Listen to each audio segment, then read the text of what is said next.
Sorare have absolutely knocked it out the park for me with the new collection game mode that they've added in to Sorare Global Fantasy Football. I've been playing Sorare for the last 3 years, and it is Global Fantasy Football, 5-a-side, pick your favourite players from around the world, throw them into competitions, try and win money, tickets, cards, all that good stuff. But me, I'm a real football fan, and I love collecting the cards that I get attached to. I love really following special players in the game that are, special to me for whatever reason.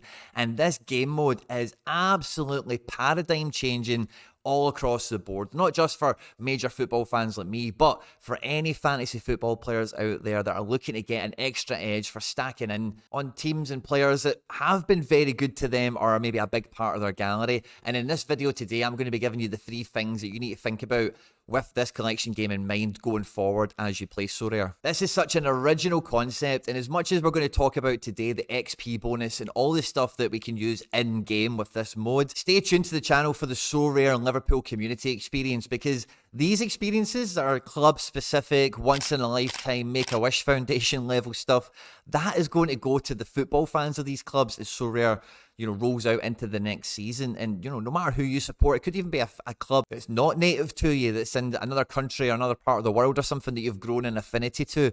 This is a great way, a great method of really connecting with those clubs, not just on the game, but eventually, potentially, in real life as well. This is not an unboxing video. I'm not going to be reading through the Medium article and explaining to you all the bits and bobs. I did that the other day. It will be linked at the end of this video in case you do want to catch the complete breakdown on all the metrics and all the different elements that are at play. This video today is just the 3 things that are really important for strategizing for in-game trading and gameplay and everything else that comes along with that. If you're brand new to Sorare and you haven't even opened your account yet, there's a link in the description of the video that will get you a free limited card once you've bought 5 from the market. It's the best way to sign up. It's the way everyone signs up. And if you sign up to Sorare and you haven't used that link, you're basically 1 card worse off than everyone else. To get the free card, you buy 5 cards from the primary market, and we're going to see exactly why now. That's even easier and even more appealing to do. So at any point in the video, if you do laugh, you learn, you like something or whatever, please do like and subscribe to the channel, share and retweet and all that good stuff, guys. And let's just get stuck straight into it. Now, with this innovation, the first thing that it really rubber stamps onto the game and onto the platform is a guaranteed bonus for 4 different types of cards. It doesn't matter what kind of player they are. It doesn't matter what league they're in. It doesn't matter what scarcity they are.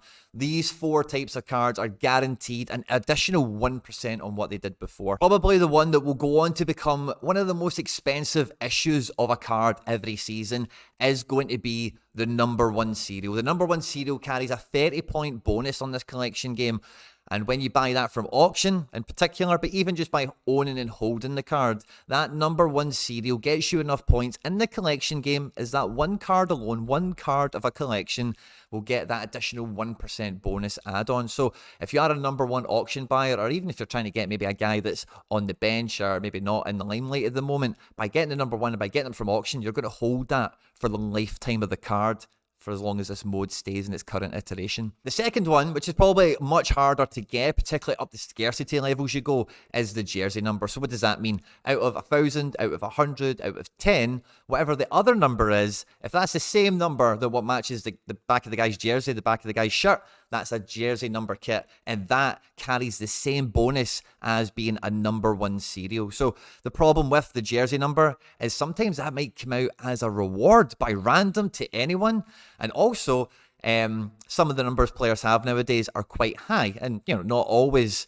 depending on what player we're talking about, do they actually receive a jersey mint issue. So that can be a bit more troublesome, which is why I think that number 1, which is guaranteed for every player, they're always going to get a number 1, will probably come to be on auction. Probably one of the most expensive ones we see per player per season. Another one that will be quite expensive is the special edition. Now, this is anything, any special edition that's not a rookie. So it could be a champion edition, could be a golden boy, could be any collaborative effort that they've done. I believe all those ones kind of tie in with it as well.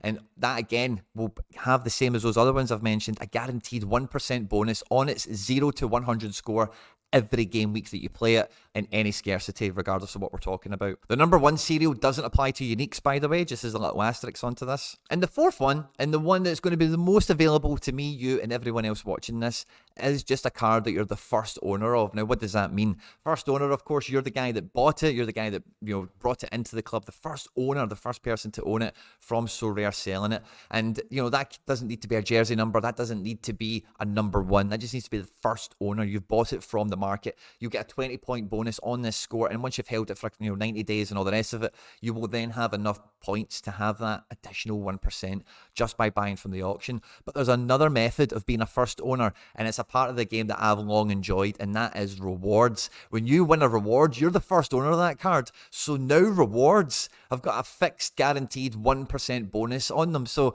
now when you get rewards, I'm really pleased I've kept some of my very special rewards like Kyogo, Super Rare, Florian Wirtz, and a couple of others, because that first owner detail that I've long enjoyed on the game now has a permanent stamp of a reward, of a byproduct for holding or getting those cards from auction, depending on your method there. Now, it's really important to know that those 4 profiles are always going to get you a guaranteed 1%, because that is going to become a little bit of a game meta. The secondary market for guys that are not number 1s, not jersey mints, not special editions, the waters might be a little bit more choppy versus when those cards are on auction. So that's going to be another detail for traders out there, and something you might want to think about. The second point for me is, and this only really dawned on me this morning, but this really is Sorare's attempt, Sorare's counterpart to FIFA Ultimate Team's chemistry dynamic, because the way this works is it's the team per season is the collection, okay?